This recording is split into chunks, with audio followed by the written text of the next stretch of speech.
Siapakah Bubuhan Banjar? Banyak orang yang tidak tahu dengan Urang Banjar atau Bubuhan Banjar atau suku Banjar di Kalimantan.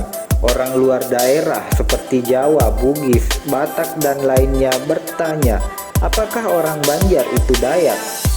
Sebelum kita jawab, jangan lupa like, share, and subscribe serta nyalakan lonceng notifikasinya agar mendapatkan informasi terbaru di channel ini.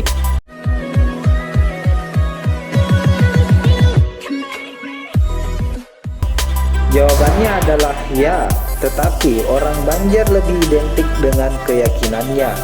Seandainya Anda berkenalan, terus dia menyebutkan dirinya sebagai orang Banjar, 100% keyakinannya adalah Islam.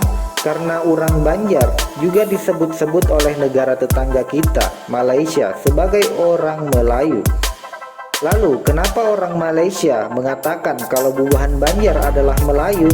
Jawabannya, di Malaysia sana, tepatnya di Malaka atau Malaysia Barat, hampir 20% penduduknya dari keturunan suku Banjar yang asal muasalnya dari Kalimantan Selatan. Lalu, kenapa orang Banjar juga disebut-sebut oleh suku lain adalah orang Dayak? Jawabannya adalah karena menurut riwayat di Kalimantan ini hanya ada orang Dayak, dan pada zaman dahulu kala ada petinggi Dayak, dua bersaudara yang sangat cerdas dan pintar. Dan dari dua bersaudara tersebut atau adiknya lah yang membentuk kerajaan terbesar di Kalimantan Selatan. Salah satunya memeluk Islam dan membangun sebuah kerajaan yang disebut dengan Kerajaan Banjar atau Kesultanan Banjar. Jadi kesimpulannya adalah darah orang Banjar juga masih berdarah Dayak karena persaudaraan. Sampai sekarang pun jika orang Dayak berpindah agama menjadi seorang muslim, juga disebut sebagai babarasi atau membersihkan diri, maumpati dangsanak atau mengikuti jejak menjadi muslim atau menjadi orang Banjar. Di Kalimantan menjadi sebutan sebagai orang Dayak karena masih mempertahankan adat dan keyakinan dari nenek moyangnya. Orang Dayak juga sering dapat panggilan sehari-hari oleh Bubuhan Banjar dengan sebutan amang atau paman, karena mengikuti silsilah bahwa orang tua dari suku Banjar adalah saudara atau adik dari suku Dayak.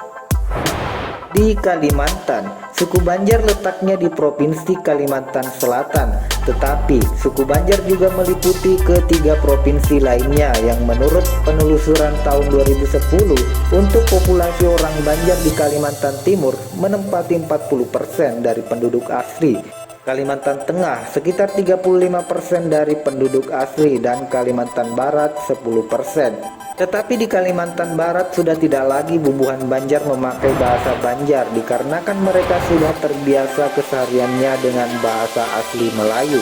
Paling tidak mereka cuma ingat bahwa bapak dan ibu mereka berasal dari orang Banjar. Secara umumnya, Dayak itu diartikan sebagai suku asli atau suku pedalaman di Pulau Kalimantan atau digelar Borneo oleh Barat. Dayak dipercayai mendiami Kalimantan sejak ribuan tahun. Suku-suku non-Islam seperti Kenya, Kayan, Bahau, Danum, Iban, Murut, Klementan, Punan atau Penan, Kadazan, Dusun, semuanya diartikan kalangan Dayak. Banjar pula adalah suku muda yang terbit dari Dayak yang telah berasimilasi di Kalimantan dan mayoritas adalah Islam. Terdapat sedikit unsur Hindu dalam kebudayaan hasil asimilasi dengan kebudayaan Sumatera, dan dari situ jugalah terbit bahasanya yang tersendiri yang berasal dari rumpun bahasa Melayu Purba dan bahasa Dayak yang juga mempunyai persamaan dengan bahasa Melayu Purba. Banjar secara resmi terbit sesudah Kerajaan Banjarmasin didirikan yang ratusan tahun usianya. Jadi bisa disimpulkan bahwa Dayak masih kekal dengan gaya kehidupan lamanya dan Banjar adalah Dayak Islam. Oke, itulah informasi seputar sejarah mengapa disebut sebagai orang Banjar. Jangan lupa memberikan dukungan pada channel ini dengan cara like, share, and subscribe serta nyalakan lonceng notifikasinya. Assalamualaikum warahmatullahi wabarakatuh.